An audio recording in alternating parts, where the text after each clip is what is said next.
So because apparently we're the first flight out and we're a priority flight. So we've been told that if any flights go, ours will be the first one to go. So we were called to the departure lounge about an hour and a half ago now, and we were getting quite excited that we were going to go, and then we were just told by the air stewardesses that actually there'd been a further delay and we had to go back to the departure lounge, and we don't know why. And since then, nothing.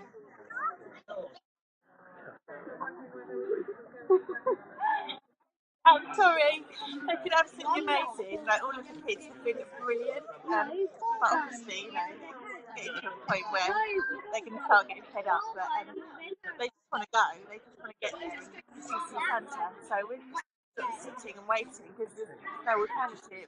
There's not until we get told definitely that our flight's cancelled. Then there's no other option. We just sit and wait and hope that we can go. I'm delighted to say, to talk more about this, I'm now joined by Dr. Alan McKenna, an expert from the University of Kent, who joins us now from the Canterbury studios. So what do you make of the situation that's currently happening and has been happening throughout the day at Gatwick?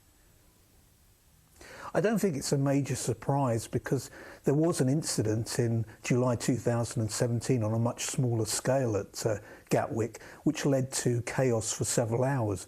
Obviously, with a major incident like this, the story has become very significant indeed.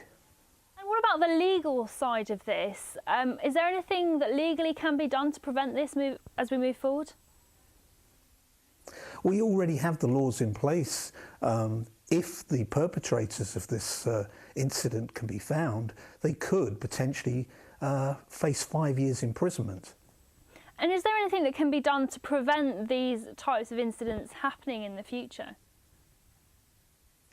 Well, obviously, the police, I believe, need more resources. It's very unfair on them to expect them to enforce the law with restricted resources. There's a lot of talk as well about the use of electronic countermeasures. And for example, a prison on Guernsey currently has a system called Skyfence in place, which identifies drones that are flying in towards the prison, and then it can deflect the drones from getting actually into the prison property. So the technology is there, the electronic technology is there to act as an inhibitor to these type of incursions. And how much of a danger do drones pose if they're anywhere near an airspace and planes?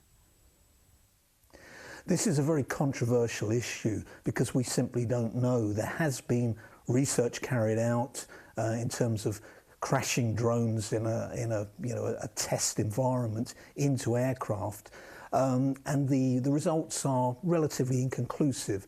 They found that drones were, of course, more problematic for helicopters, for example, whereas with a large aircraft, as I say, the results were fairly inconclusive. And do you think that airports should be using electronic solutions to prevent these incidents from happening in the future? I think they're going to be forced to. Clearly, you have got tens of thousands of very upset customers, and I think in terms of the economic loss and also the safety issue, I think it's going to have to happen. Well, Dr. Alan McKenna, thank you very much for joining us.